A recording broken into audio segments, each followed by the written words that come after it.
Enfin, on va retrouver le Paris Saint-Germain après une semaine. Le dernier match du PSG était samedi dernier. Franchement, on se gratte les veines. On n'a plus l'habitude d'avoir un PSG qui est éliminé d'une compétition, donc qui ne joue pas 2 fois par semaine. En tout cas, ce soir, on a le Paris Saint-Germain contre l'AS Monaco. Quelle belle rencontre de Ligue 1, honnêtement, franchement. euh, on pourrait croire, quand on a vu le calendrier début février, quand on a vu qu'on avait rencontré 3 fois Monaco en moins de trois semaines, on pouvait se dire que ça allait franchement être relou, qu'on allait trop retrouver cette équipe de Monaco. Au vu des 2 premiers matchs qui ont été très intenses, très intéressants. Honnêtement, je me délecte de ce match et je suis très content d'affronter l'AS Monaco, surtout dans un match à 5 jours de la rencontre Paris Saint-Germain-Chelsea, match qui sera de loin beaucoup plus important que le match contre Monaco, mais ça change. Il ne faut pas oublier que le match contre Monaco, il faut que tu arrives à te mettre en confiance. Il faut simplement que tu gagnes. Et pour moi, je dirais même qu'il faudrait que tu corriges Monaco. Il faut que tu montres à Monaco que oui, vous nous avez embêté en Ligue des Champions, mais c'était parce que t'étais pas en forme, c'était pas ton jour. Enfin, vous voyez ce que je veux dire, quoi. L'objectif, c'est vraiment d'exploser Monaco. On va voir un petit peu quels sont les tenants et les aboutissants du match. Comment va Monaco depuis son élimination en Ligue des Champions? Quels ont été leurs résultats? Comment va le Paris Saint-Germain? La composition? Bref, à tout de suite. Footix parisien pour vibrer chaque jour. Les couleurs de Paris, c'est l'amour toujours. Actu déchaîné, prépare-toi au détour. PSG, c'est la vie, la passion, le parcours. Yo yo yo mes petits footix parisiens, premier sur les news du Paris Saint-Germain pour ne rien rater des news du Paris Saint-Germain, que ce soit transfert, mercato, euh, match, avant match, après match, tout. Abonne-toi et même on hate watch aussi un petit peu. Marseille, Real Madrid, etc. Vous captez. Bref, passons à la vidéo du jour. Paris Saint-Germain-Monaco. Bon, Paris Saint-Germain-Monaco, cette année, on a beaucoup tapé. Ça avait commencé avec cette défaite 1-0 du PSG. Franchement, une défaite qui avait fait mal à l'époque. Une défaite où c'était relou, mais bon, t'avais quand même un PSG complètement remanié. Il suffit de regarder le 11 affiché, t'avais l'attaque Gvara, Mayoulou, Likangin. Bon, c'était pas non plus le 11 titulaire. T'avais encore Chevalier dans les cages, je pense que Chevalier, malheureusement pour lui, et moi aussi j'avoue que c'est un joueur que j'aimais bien. Donc malheureusement, c'est un joueur qu'on ne verra plus. Lucas Hernandez en défense, vous voyez, c'était une équipe qui était franchement remaniée. Là, tu devrais plus ou moins avoir ton équipe titulaire. Ensuite, on a eu cette victoire 3-2 du Paris Saint-Germain, victoire très importante, surtout que tu commences par perdre 2-0, de toute façon, on s'en souvient. Si vous avez pas, je pense que vous avez tous vu ce match de toute façon. Si vous n'avez pas vu ce match, n'hésitez pas à aller regarder la vidéo dédiée que j'avais fait. Bah, c'était même, il n'y a même pas 2 semaines, donc le temps passe très très vite dans le football. Euh, Là, pour le coup, c'était un match où le Paris Saint-Germain avait complètement dominé son opposant. C'est un match où Monaco a quand même eu beaucoup de réussite, surtout en marquant dans les 20 premières minutes de but.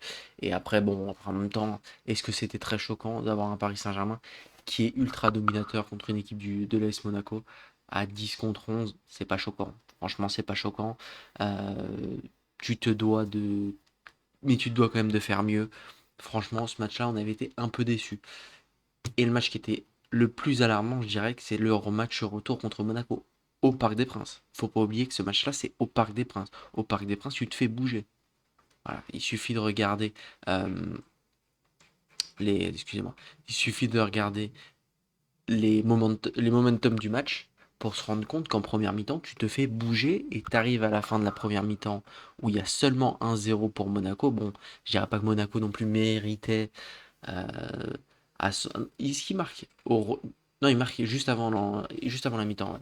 Il marque juste avant la mi-temps. Bon, je dirais pas que Monaco méritait de gagner à la mi-temps. Mais bon, ils avaient quand même bien offert. En tout cas, ils méritaient pas de perdre. Et ça, c'était franchement relou. Et en deuxième mi-temps, bon, il y a eu le carton rouge de Koulibaly qui a vraiment, pour le coup, tué le match.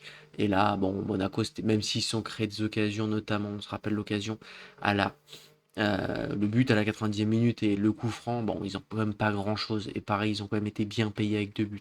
Tu as eu un Monaco qui était très en réussite. Et Monaco, tu l'affrontes, je dirais, pas au bon moment, pas vraiment au bon moment, hein. Monaco qui est, mine de rien, plutôt en forme ces dernières semaines, alors qu'ils avaient commencé l'année 2026 de façon très très compliquée, hein. Il suffit de voir leurs résultats. Défaite 3-1 à Lyon. Bon, c'est un Lyon qui est très en forme.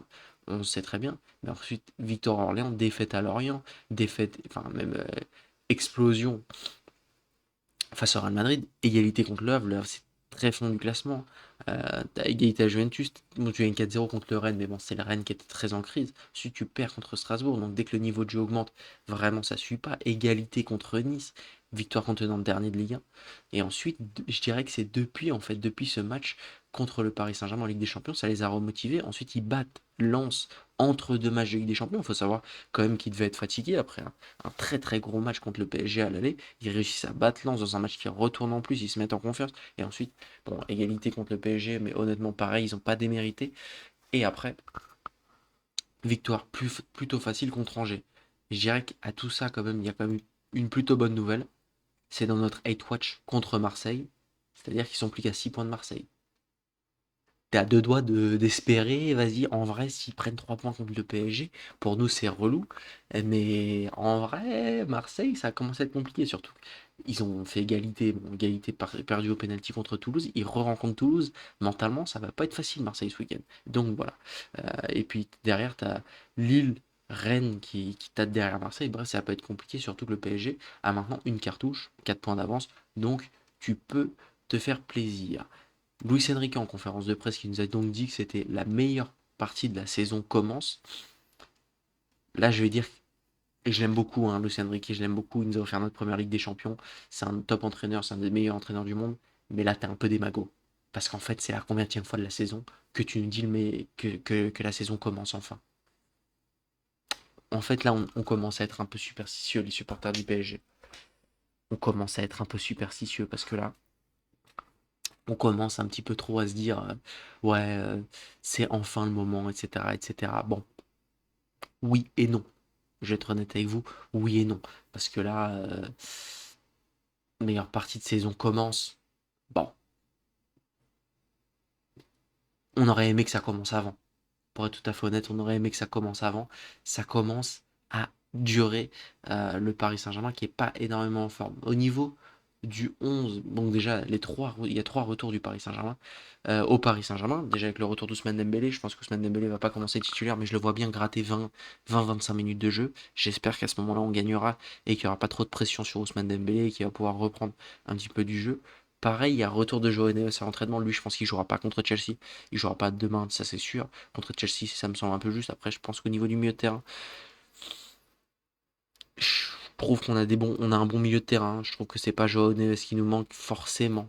Je dirais que c'est plutôt Fabien Ruiz qui nous manque forcément. Mais après, du coup, c'est-à-dire que si tu joues sans Joao Neves contre Chelsea, tu joues avec Mayoulou très certainement ou Lee Kangin. Et là, quand même, tu perds quand même en qualité. C'est vrai que c'est relou. Et le retour de Mayoulou, qui j'avais même pas remarqué en fait qu'il était complètement blessé parce qu'on a l'habitude de le voir sur le banc. Quel 11 devrait aligner le PSG? Safonov au cage, bon il manque le S. Safonov au cage, Hakimi, Marquinhos, Pacho, Mendes. Pas de surprise. Là franchement t'as de la défense type. Là on attend une défense rassurante parce qu'honnêtement sur les derniers matchs j'ai quand même une défense qui est pas totalement rassurante, hein. Et Marquinhos va falloir qu'il nous donne plus, Pacho va falloir qu'il nous donne plus parce que vu les performances récentes bon, sur deux trois matchs hein, de Zabarni, attention à vous les gars. Attention à vous, on vous aime beaucoup, moi je vous trouve très très fort, mais là Pacho, notamment Pacho, j'étais dans le viseur frérot. Tu nous as fait une première saison exceptionnelle. Là, sur cette deuxième partie de la deuxième saison, c'est un peu en deçà. Milieu, Zaire-Emery, Vitinha-Ly. Moi, je suis toujours pour donner des minutes de jeu à Lee Kangin, donc je serais très très content que Lee Kangin soit titulaire. Et ensuite, Doué, Barcola, Gvara, du coup, avec un Barcola faux neuf. Barcola faux neuf, c'est un Barcola que j'ai très envie de voir, moi personnellement. Honnêtement, ça pourrait être très intéressant, ça pourrait le faire qu'il se renouvelle. Et à l'image d'un Ousmane Dembélé, où quand il était apparu faux neuf, il a tout de suite beaucoup plus transformé. Est-ce qu'on pourrait pas. Barcola ne pourrait pas avoir ce profil-là, même s'ils n'ont pas le même profil de faux neuf. Voilà, Barcola prend beaucoup plus sa profondeur, rentre beaucoup moins dans le jeu, etc. que Ousmane Dembélé. Mais est-ce que le fait qu'ils aient moins à. Vous voyez, qu'ils soient repositionnés neuf, ça pourrait pas faire que, à l'image d'Ousmane Dembélé, il pourrait beaucoup plus transformer les actions. En tout cas, c'est ce qu'on espère. Maintenant, passons au prono. Je pense que le Paris Saint-Germain va exploser, retenez bien les mots, exploser Monaco, bon pas non plus exploser, je vois bien un 3-1 pour le PSG, match assez tranquille de la part du Paris Saint-Germain. Et voilà, 60e minute, on va faire tourner, on va peut-être s'en prendre voilà, il y aura 2-3-0 à 60e minute. Ensuite, il y aura peut-être 2-1, on va commencer à se faire peur. Ensuite, on reprend 3-1. Voilà, c'est le scénario de match que je vois bien. Euh, mais bon, voilà, je nous vois vraiment battre assez facilement Monaco et dominer le jeu au Parc des Princes. Bref, n'hésitez pas à me dire vos pronos parce que j'en vois trop. Ils me disent, footix parisien, j'avais le bon prono. Ouais, mais si t'as pas commenté le bon prono avant le match, ça sert à rien de dire t'avais le bon prono parce qu'on ne croit pas. Voilà. Et dans l'après-match, on va citer ceux qui ont dit les bons pronos, ceux qui ont dit les mauvais pronos. Bref, merci les gars d'être là. On a dépassé 190 abonnés comme je dis tout le temps. C'est un truc de fou pour moi. J'ai l'impression d'être un petit youtubeur. On peut dire que je suis youtubeur? On peut pas dire que je suis youtubeur. Être youtubeur, c'est faire des vidéos sur YouTube ou être youtubeur, c'est en vivre? Je vous pose la question. Bref, n'hésitez pas à liker, partager, vous abonner. Ciao, ciao les gars.